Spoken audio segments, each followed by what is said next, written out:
and welcome to the Solo to Entrepreneur Show. You're with me, Lorraine Chai, yet again. Today is a treat not just for me, but also for all of you. And not because we have got a special guest today, it's because this is an industry I actually initially was interested in pursuing. So welcome, Michael Manasseri, to the show. Hey, thank you. Thanks for having me.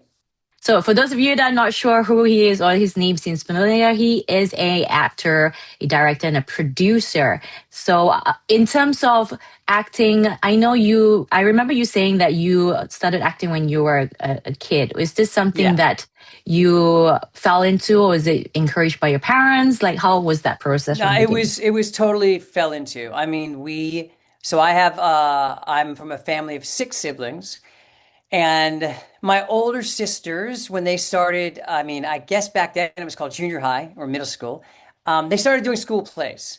And this particular school had a great music theater program. So these school plays were a big deal.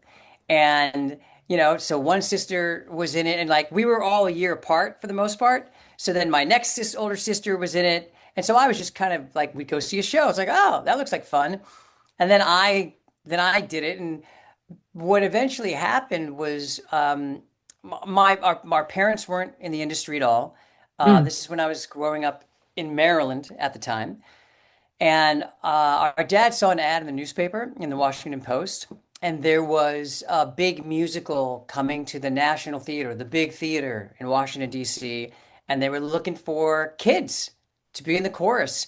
And my dad it was probably because we had just finished the school show, and my dad just kind of came in one day and said, "Hey, do you guys want to, I don't know, you guys like to sing and dance and all that stuff. Do you want to see what they?" So my brother and I were like, yeah, sure, why not? We went downtown with our mom and another friend and his mom. And when we showed up, there were like 400 kids. It was just, again, we were just shocked, like, okay, fine. And all you had to do was you had to go on stage and sing happy birthday. That's Oh, it. easy. And yeah, and they would, and basically the people who were, judging you would either say, okay, you go over there, or thank you very much. So waited and waited. I don't know, we waited like 3 hours. And then finally, I got on stage, I sang happy birthday, and I got a thank you very much. And my brother got a, could you go over there and wait? And my brother actually got the job. So, and that kind of changed, really, it kind of changed the trajectory of our lives, just being kind of normal kids in, outside the Washington, D.C. area. My dad, he had a government job. My mom was a nurse, normal everyday people, had nothing to do with show business. And I mean, it was for my brother, who was about, I don't know, 9, 10 years old, he was making like a nice paycheck. I mean, as a kid who didn't get much of an allowance, that was, I have to say, part of that was like, wait a minute, what? So that was Um, your drive, right? The oh, money that thing was was the drive. the money for like a 10, 11-year-old kid was a drive at that time. And also, I mean, it was fun. We had a good time. So my brother was actually in that show for 6 months. And, he was coming home at 1 o'clock in the morning. He had to, the school, my parents had to make an arrangement. We went to public school, Mm. so my brother was able to go to school at like 10 o'clock in the morning, and we shared a room when we were kids, and I would be waking up at 6 to go to school, and I'd be looking over at him like, so anyway, but that's how it started. And just So one thing with you, kind of, I'm going to connect that with the business sense, right? Because yeah, people are like, do it. what the hell are you doing here if you're in the whole acting Ex field? But the thing was, like, I went into the field of acting and music and speaking, and that's how it helped me towards the transition of what I do today in terms of public speaking and Sure. stage speaking. Yeah. So with you, we're going to connect that with the business sense, but with you, with being rejected on that first time, and I'm assuming Boom. that you were rejected constantly, like maybe Yes. quite a lot, right, in that Yeah. industry. How did you come around that of being rejected or pushed aside? Because that's the whole thing about business. The business is like you have rejections, you have no's, you have prospects saying no, we don't want your service. It's a lot of negative emotions there. So how did you overcome that for you to consistently pursue the role of acting? Oh, yeah. I mean, let's be honest, it's constant failure until it's not. And uh and really it's persevering. Like again, and just being an entrepreneur, being a business person. I mean, now I am mostly producer and director. I've transitioned to this. But even in producing, especially with independent films, it's just like looking for first round financing, second round financing, just, in the entrepreneurial world where you're going out for investors, or you're pitching your ideas, you're pitching your businesses.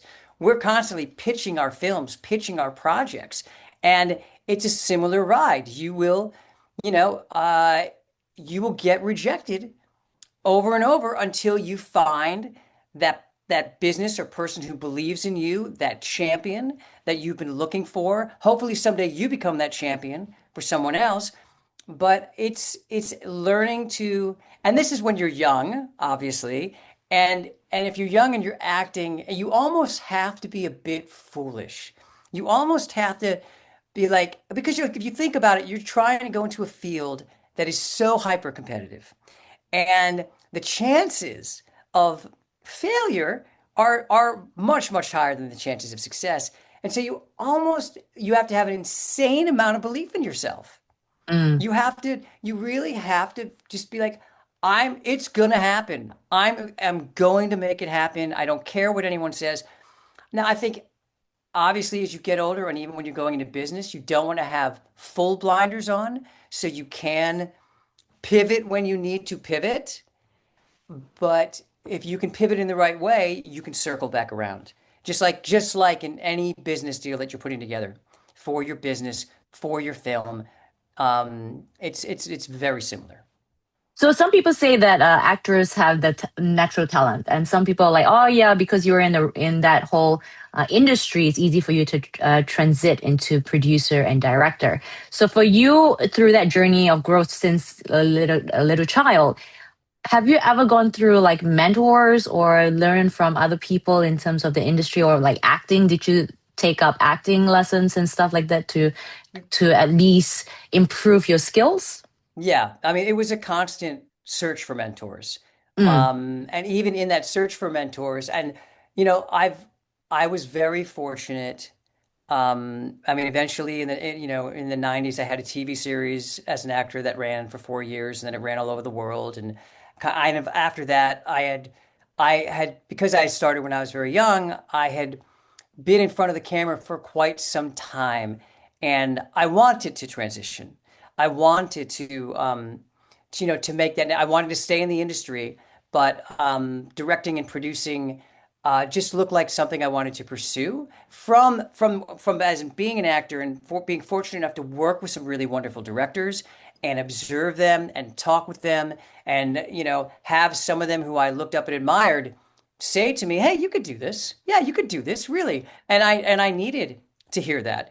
At the same mm, time, you hear the horror stories of young actors, and gurus or people that unfortunately, they see a golden goose and they take advantage of them. And we know the stories of those, so those kids that went through some tough times. I worked with some of those kids.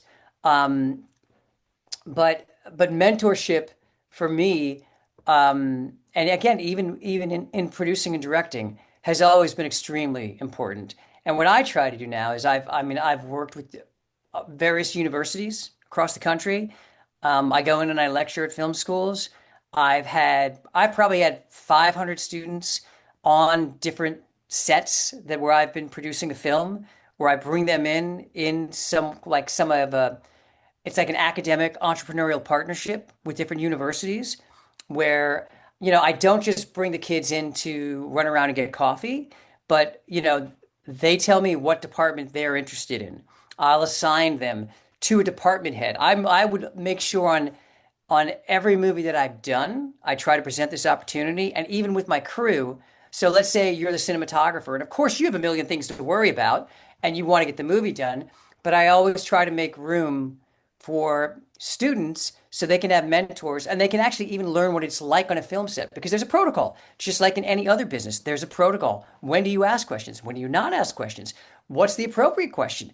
I mean, a film set can be a real intimidating place if you don't know how it really runs. So to even give younger people an opportunity to see that if they want to go into this field, yeah, it's invaluable. So I try to provide mentorship where I can because I have been fortunate enough to have some great mentors. That's amazing. So it sounds like, like a conductor working on an orchestra or like a business owner the different departments, as you say, right? But Yeah. it's also like the way I hear it is when you connect people who are industry in different departments, it makes the job easier for you as the person on the top because you're getting people who have that drive in that industry in order to make that film, let's say, a success. And it's the same thing in business. Like if you're employing the right people who have that attitude of this is what I love doing and this is what I want to do to benefit that business, that is the key towards the success of business. But for Yeah. yourself, how many times have you? Not how many times I would say is there many times where you feel like this is failing, whether it's a film or I mean, it so gets really challenging? Let's just change the word to challenge, oh right? yeah, no, no. Listen, I mean, and that's certainly a connection even from being a young actor and all of that rejection and failures, but learning from those failures to, I mean, look, the very first film that I was a producer on Mm, was a small independent film. Everything was going well, and then the money dropped out, and mm. we had about 10 more days left of filming. Oh, And wow. oh yeah, no, we were still filming, and I talk about a learning experience. These were my friend was starring in it. Another friend of mine was directing it. And I had to go into my friend's trailer and say, hey, there's no more money. We need to figure something out. And I was saying, like, that was first time filmmaking on the producer side, where, again, I was also very lucky, like I said, as an actor, where I was on a TV show. And when you're on a TV show, there's a studio, there's a network. Money is like, it's just money is everywhere. And if you're fortunate enough to get to that point, you're not thinking about, especially as an actor, you're not thinking about all these things that are going on behind the scenes. You know what I mean? It's like it's not you come to the set and somebody comes up to you and says, "Hey, can I get you a cup of coffee?" And you're like, "Yes, please."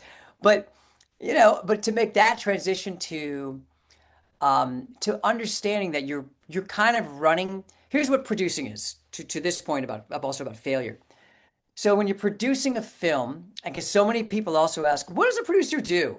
I mean, it happens all the time, What's the and it difference can between a be producer and a director, right? right, right. Well, a director is really like it's the director. Hopefully, it's has the vision of the movie, and that vision of the movie is then hopefully given to everyone on that crew to get on the same page as that vision. But the director is carrying it out in terms of literally watching the screen when the camera's rolling, talking to the actors, etc. on the creative side.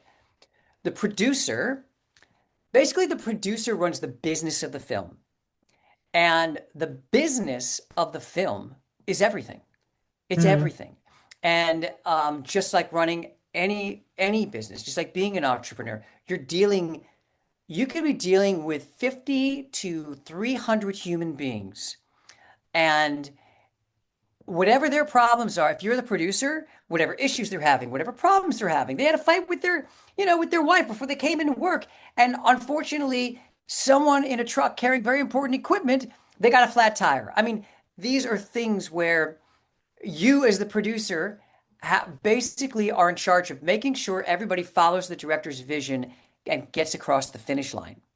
So, so there are moments of failure all through that, but in being a good producer, you outcreate those failures. Those failures come up, pivot. Pivot is a very good word. You are constantly pivoting. And what you're also doing, again, and it's just like any business, just like you're putting your business plan together, you are trying to get your vision. What is my business? What am I trying to pitch? What am I trying to sell? I need you, Mr. or Mrs. Investor, to see my vision and want to come on board with my vision. Um, it's the producer's job to get it to the finish line and then out create all of the problems that will come up.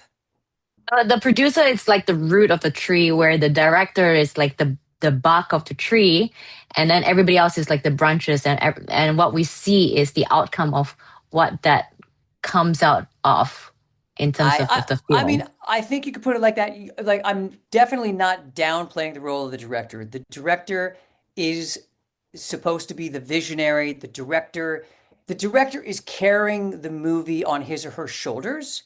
Mm, The producer is carrying the director yes. Yeah. and basically saying, I'm going to support you. It's okay. We're going to get there. If you cool, win an Oscar, go for it. So with that time where your investor pulled out 10 days left of the shooting, right? That's like the biggest challenge for you at that time. And I'm assuming like for many business owners out there, sometimes when you have a challenge, it feels like your whole world's collapse. Oh, yeah. As it would at that time. How quickly was it for you to kind of go, you know what, let's snap out of this phase of, oh my gosh, like the whole is this is the end of the world for me, into okay, how can we fix this, like what's the next thing that we can do to kind of salvage this so that this can be this can come out well. Sure. Well, the movie did get finished. We did survive. Creatively, people did come together to raise funds for, and that particular circumstance, I would say for me, it was a massive learning experience. Mm, And and a big part of it was what not to do because of what the way that, and every movie's different. Every deal is different. Um, and that particular deal, we left ourselves vulnerable. And, was it a happy ending? Sure. But at the same time, again, in any business, if you are wanting for cash, if your cash flow suddenly dries up and you need to get something done, well, even then, you're going to have to make some serious sacrifices. And on the good side, I mean, for the greater good, we took the hits. Like mm. we had to give away a huge portion of the potential return on that particular project in order to get it across the finish line. That movie went to Sundance. That movie eventually it did well financially. But because we basically had to get a savior to come in, the savior did great. We learned lessons, but believe me, that experience made me a much better producer going forward. Because, like everyone, hopefully we learn from our mistakes, Mm. and so that was a huge learning lesson. And I've produced, I mean, since then, I'm probably 20 films. I think I'm right around, I don't know, somewhere between 18 and 22 feature films I've been fortunate enough to be a producer on. And and things are continuing to this day and going strong. And again, so part of it, I have to look back and say, I needed that. I Mm. didn't know that I needed that at the time, but in looking back, I needed that to learn. You needed the hardcore challenge that Yes. felt like that. Yeah. So with you achieving, like you had a film, Give Me Liberty, that won a couple of awards. And Yes. for that to happen, what happened after that? Because some business owners are like, oh, like great, I won this award in my business, or I've pivoted so much that now it's time to put a brakes and let me enjoy the outcome of my business. But for you, like what happens after that? Like, was the opportunity easier for you? Was the was I more would investors easier to get more investors? What was it for you? certainly the connections that I made on that movie, and that movie was a huge risk. That movie, it was a wonderful script, but there were many challenges in making that film, and you knew it going in because the script was very different. We only had two real actors in the whole movie. Everybody else was a real person. Um, and it was navigating that world. It was a small budget. Um, so much hard work and heart went into that film. And I think that's also why it did go to Sundance. It did go to the Cannes Film Festival. It did win a lot of awards. It was one of the best reviewed films of 2019, 2020. So all of that, it was wonderful. And I would just say for my career, it was having that kind of exposure and people in the industry understanding how difficult a movie like that was to produce. Certainly at a producing level, look, you understand the power of networking, the Mm, power of, um, you know, now there's a whole new tier of people in an industry that know you more because they know more about your work. So I would say more on kind of a prestige independent film producer level, my stock went up, which was good. And it went up, I had another film at the Cannes Film Festival a couple years later in 22. It won the Camera d'Or, which is a big award at Cannes. And then that again led to more, I've also started working a lot more internationally. So, I mean, I filmed in Italy, in Norway, in Prague, in Sweden. I mean, you can almost name a European country, and I've now worked there and I've produced there. And part of that is, you know, it's for a kid who grew up like outside of Washington, D.C. many, many moons ago. Um, it's a dream, mm, it's a dream. So, and I have to, and also for me, and I think for every business owner, entrepreneur, if you think about producing independent films, you are an entrepreneur. You are constantly pitching new businesses. And um, and it's important because because we're out there seeking funding, seeking partners, seeking champions and people who believe in us. Even if you're at a top level, you're still doing that if you want to continue and have more businesses, make more films. Um, and it's important, and I have learned this over time and experience, um, to when you're really in it and it's very intense and you're trying to get the job done, it's good to take a step back. mm. It's good to, if you can remember to just breathe, especially when you get that no, you get that, or someone you're looking at, it's like, I think someone's trying to rip me off, or, negotiating with managers, negotiating with lawyers, who are looking out for their clients, but a lot of times, well, the other part of this, of course, which goes back to the beginning of failure in acting, is don't learning to when you step back to not take things personally, because it's so easy when a business decision or something happening in your day when something's not going to go your way, and it's very easy, and I've because I've experienced it, to getting upset, getting frustrated, losing your head, those kinds of things. Stop. Right. It's snapping out of it as quickly as possible into, okay, Yes. what's this lesson I have to learn from this Yes. no or rejection? Yes. Exactly. Yep. Mm. Okay, so I'm going to strip all of this backwards to you, Michael, as a person, right? So, Sure. how do you balance between film, personal life, and all this thing? I have to be very flexible. Serious. I mean, flexibility is, I have chosen this lifestyle. I have Mm, chosen to be a producer and a director and still an actor, in a highly, highly competitive field. And when things are on fire, there's nothing better. And then there are times, again, just like in any business, where you are just in development. You are mm, in constant development. And sometimes it can, drive you bananas. But when you're in that again, of like having that balance, you got to set boundaries.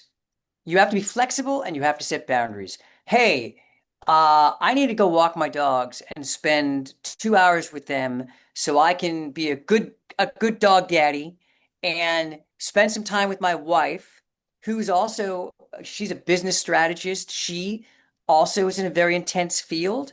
So for me, I'm very fortunate. She understands what I do. I understand what she does. We often work together on various projects.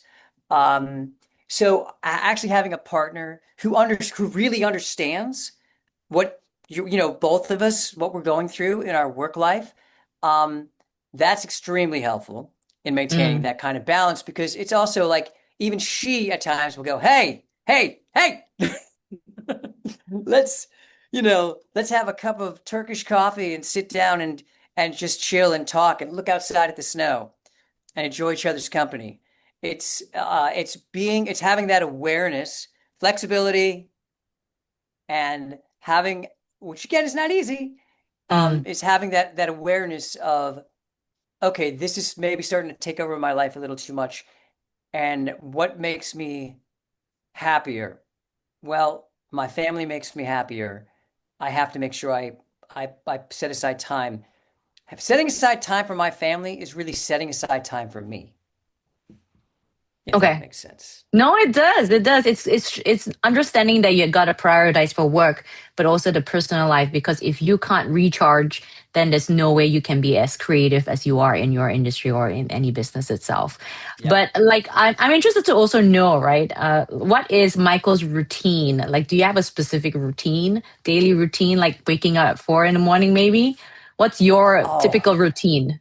I wish I could wake up at 4 in the morning. I would do. I no, I've said that. So I wish there were more hours in the day, or I wish Yes. I could. Let me put it this way. Well, here's the thing. When you are in production on a film, you often are waking up at 4 o'clock in the morning every day because usually film hours are 12-hour days. When you're actively filming, for production. But in those 12-hour days, guess what? The producer's really working 14 to 15-hour days because everything before we get there, Mm. you have to think about everything. Again, you even going into the location. Let's say I shot a film in Boulder, Colorado, but not in Boulder, like in the mountains, in the little towns around Boulder, Colorado. This is just an example. Beautiful, gorgeous, amazing, loved it. Guess what? The phones don't work on half of those roads. Yeah. And you're in a production van with part of your crew going to set. It's dark outside. It's 5 in the morning. And 9 times out of 10 every day, someone's going to forget something. Or, and like you can't communicate. You can't, what? I And mean, that's why you so and that's why you said the flexibility thing is being able to be flexible in that sense. yes, But yes. like I'm sure you have like a non-negotiable, right? Like every single day I got to work out, or every single day I got to have like 30 minutes for Yeah, I need to exercise. Exercise, I would say, is my drug. mm, Not like I don't have to go to the gym for 2 hours every day and lift weights. I need to move. I need to move. I need to stretch. Um, and that relieves my stress. So trying to get at least 30 to 60 minutes of exercise in. Um, I will say, again, I have to have my coffee. I am up. I have my coffee. So, I mean, sometimes I don't have it immediately, but that is I enjoy my coffee. I enjoy the smell. It's, gotta know. Is it Turkish coffee or drip coffee or like no, proper coffee? this is drip coffee. This is filter coffee. Okay. Um, but my lovely wife, who is from Istanbul, loves her Turkish coffee. So we also have our Turkish coffee moments. I won't have it every day, but we definitely will have, she does, but I will have it at certain times. Um, and actually, I would say what's become my form of meditation is walking our dogs. Mm, So, because you've got to be in the moment. And then look, I'm sure with other people, it's being with their kids. It's that kind of thing. It's you can't not be in the moment when you're walking to Labrador retrievers. So, yes. Yeah, true. All right, I need to ask you this question, and it's because everybody in the industry of business they look into the world of storytelling, and because you're an actor and producer and director, you would understand the whole concept of storytelling and the importance of it. How can you teach us in a nutshell on how business owners can look into the field of storytelling for their business? well, I think every pitch of an idea is a story. And you're, again, back to the movies and the directors having a vision. And in that Mm, vision, as a producer and a director, having the vision. So we have this script. Let's say it's 110 pages. That's it. It's 110 pieces of paper. mm. Okay? Just like a business idea, like it's in a deck, it's floating around on the internet or in a PDF form, and that's where it starts, the germ of an idea. What we have to do, whether we're often all the time when we're raising money for a project, is we need people to buy into the story. And it's not just the story of the script itself. So that's one Someone side. that is not good at storytelling, right? What's a practical technique that you would suggest for a newbie if someone's new in the whole storytelling world? Ooh. Right, right, Right. right. Even if you're not a writer, I have written some screenplays that have gotten made, but I am not a full-time writer. But I try to write when I say write, I mean pick up a pen and put it on paper and it doesn't matter. And I'm sure like people will call this journaling or Mm, get your ideas out of your head. Get them out. And even if you're doing that, you could actually write, I got up today. I had a cup of coffee. I am sitting here writing. Writing I am right now. Here I am writing. That kind of flow actually also like loosens up your storytelling side of your brain, where eventually you will be able to start to formulate solid mm, ideas that deal with your company, with your business, and how you can convey those. And as we know, there's a fine line between a really exciting idea or a really exciting potential return on investment and BS. And I will say you can play around with the BS in your storytelling over here, while you're trying to formulate the foundations of your ideas. Um, but all of that BS has to be out mm, when you're actually out there telling the story of your idea, of your product, of your finance plan. Because again, we're constantly it's business. You're constantly convincing other people I mean, like, I woke up today. I didn't see you until now. You know what I mean? It's like I'm saying, if I have a business meeting and I've never met the person, I never Zoomed or face to face, I'm going to get on with somebody. If we're going to talk about business, I'm going to try to convince them to really want to work with me in some capacity, want to invest in me, and and vice versa. So we are constantly telling each other stories. mm. So and I think for any business person, they need to understand that and understand how important the story is. What would you say is a film that you have done, produced, direct, or acted that you would think would be a good film for business owners to watch? Oh, jeez. Out of your Oh 20 my plus, 50 gosh. plus films. Oh my gosh. What's a good one? Yeah. Oh no, there's some very good ones, but I mean, in Yeah. terms of business, you know what? Go back to Give Me Liberty. Give Me Liberty is a Hmm. very small film. I'll tell you the quick story of Give Me Liberty real fast. So, Give Me Liberty, wonderful script, was going to be made at about like a $1.5 million budget with a big indie film company that became a massive, like the top indie film company now. But this was back in 2018. And right before I got involved with it, that company went on to make something else. So they passed on it. They were going to make it, it went out. And then that project crossed my desk. Okay. So this is more like the business story. Go see the movie, but this is the business story behind this particular movie. So then I read this. I thought it was wonderful. It scared me. That's another reason why I wanted to do it. It scared me because I thought, how the heck can we make this movie? This movie is so out there. This movie is so unusual and different. And and so what ended up happening is we were trying to pitch another company, got very close. And that then now the budget was 1 million. We went came down from 1.5 to 1. And it was a winter film, and that's important because now it was like middle of January and that deal didn't happen. So now it's the middle of January. We need it to be winter and snow. And I, with another partner of mine, we took a step back. We took a step back, and I was actually at my dad's house, sitting in his kitchen, talking to him about this film. And my father, who was a former businessman, said, well, what could you really make this movie for? Like, if you really strip down everything, like, what could you make it at a much smaller budget? I thought about it. I thought about it. And by the way, I said to him, the one thing an independent filmmaker should never say, which is, man, I really think this film could go to Sundance. Because Mm, everybody wants to go to Sundance. It's so difficult to get in. But I said it. And because I remember that moment in my father's kitchen where, by the way, this is just like an idea of like, this huge businesses were formed in kitchens, in garages, in these moments where maybe a husband and wife are just talking about a dream or a hope. So on that, what I ended up doing is I went into the budget of this film and I pared everything down and I came up at a number, a much smaller number.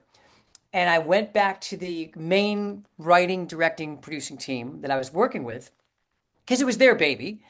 And I said, listen, can you do it at this number? Because I know we want to do it this year. If you can do it at this number, I will put in the first money. So it wasn't just me being a producer. This was also a situation where I'm like, I love this project so much. If you can hit this number, I'm going to invest in it. And now mm, I didn't finance the whole thing. They said, yes, we can do it. They believed that. And what I said was, okay, I'm going to put in X. Now go back to everyone you've ever talked to about this project and tell them you have the first money. Talk about the importance of first money.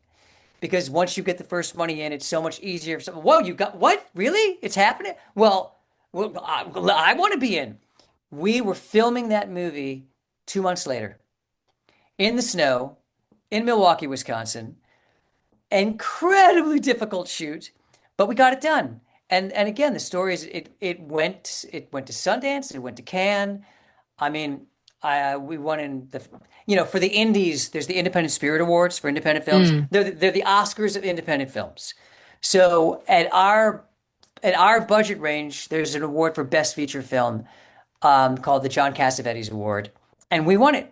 We won it that year in 2020 for this little business idea when I'm sitting in my father's kitchen and we were having a business conversation. Yes, it was creative. Yes, but it was a business conversation about taking a risk and not being afraid of potential failure Mm. and moving forward. So I've watched the movie and I don't want to spoil it for everyone else that hasn't yet. But did that budget change the way that the story, the initial script was run or the No, shoot? no, it was the same. Okay. They were before I came on board, and this always happens in independent films. You want to get the biggest actor you can get, and those actors cost more money. Yeah. And when I came back and said, how important is it to get the film made? Because I felt that the film itself, the story itself, was what was so special about the film. Sure, it would have been great to have an established star, but we decided to go with unknown actors. Mm. Now those unknown actors have careers. They're no longer unknown actors. The few unknown actors that were in it, and then there was all the other real people. So um, yeah, it was. So no, the script was very, very close to the original script. We ended up making it. Okay, so So like the settings and the takes are all similar to the original ones that was not yes, cut back because of the yeah, finances. no, no, Okay. we were actually able to make it happen. I mean, it was always going to be again, even if they made it at $1.5 million, it would have been because they had just a famous actor in there. Mm. But in the case we went with unknowns because we got to get it done. Look, it's a wonderful film. I'm very proud of that film because it's just such an unusual film. It's about a marginalized community. It's about older people. It's about people with special needs. There's so much packed into that little It was a movie. lot. It was very interesting. It was a lot of Yeah. different emotions and settings and lessons there. Yeah, yeah. But the business, I mean, again, somebody could watch that movie and go, "Oh, that's an interesting movie. I really liked it." and maybe not think to your question if a business person watched that movie. But the story, I got to say, I mean, I think people know this, but the stories behind getting films made, getting TV shows made are just as interesting half the time. Absolutely. You know, the achievement of getting it there, um, what people go through, it's pretty incredible. Absolutely. Okay, so the last question, right? What advice would you give entrepreneurs or solopreneurs, let's say, in the field of business that are currently struggling at the moment? Because look, in this generation, we've got a lot of people that have been let go from corporate life, right? Yeah, Corporate world. yeah. So, what would your advice be for those kind of people that are starting something new, but they're scared because this is the first time they're starting business? Well, I mean, and I've been there. I've been Mm, there. I totally understand. And I'd say if you got a dream, listen, look, there are realities. People need to pay their rent. People need to pay off their cars. People have kids. There's college tuition. So yes, I mean, and it's very scary, maybe going from a secure, cushy gig. I mean, look, if you got let go, I mean, that's terrible. Sometimes though, people make a choice. You know, they make a mm, choice to dive in. And, you know, as much as people, as none of us want to admit this, we're only here for a certain amount of time, whatever that time is. And if you have a dream, no matter how scary it is, you have to go for it. And you have to, of course, you need to be smart about it. Don't be foolish. Don't, you know, do your due diligence. I mean, mm. work your butt off because that's what it's going to take is working your butt off. But, you know, I mean, as cliche as it sounds, it's just you have to persevere and don't give up because you don't want to be sitting there or lying there when your time comes and you're like, man, I played it safe. I didn't stick with The it. regret, right? I Yeah. didn't push through it. Like I had a client that joined me, and she's like, the reason why I've gotten a coach is because I didn't want to die regretting not even giving myself a shot. Yeah. Yeah. And so many, and I've been there. There have been times when for various reasons, and we all have our reasons. I wouldn't even call them excuses because many times they are very good reasons. You know, like Okay. you are supporting a family. You know, I get it. I get it. But if you're like you and like me, and you have that itch or that bug or whatever you want to call it that just makes you want like to do these what some people might think are crazy things, or, you know, Mm, ideas that could become germs of an ideas that can become a script, a movie, a TV show, a thriving business. Okay? They're it's life, it's business, it's that journey, that business journey. Um, you you've got to put the fear aside. You have to work with the fear. Like make the fear your partner. Let that fear motivate you. Let that, you know what? Good. Come on, fear. Bring it. Bring it, fear. Because, you know, that's how you, and you work your way through it. You work your way around it. amazing. Well, thank you for that, Michael, and I appreciate your time with being here with us and sharing all your insights and experience. On top of that, your advice and knowledge through your journey towards where you are today. Thank you for having me. Appreciate it. And guys, please watch Give Me a Liberty. It's a very interesting film. And yeah, share it and see what I'd love to know what you all think about that. But other than that, thank you, Michael, again for being here. And guys, if you like this episode, please do like, subscribe, as well as share this as so that many more business owners out there could be able to benefit from this. So until next time, guys, I'll see you then.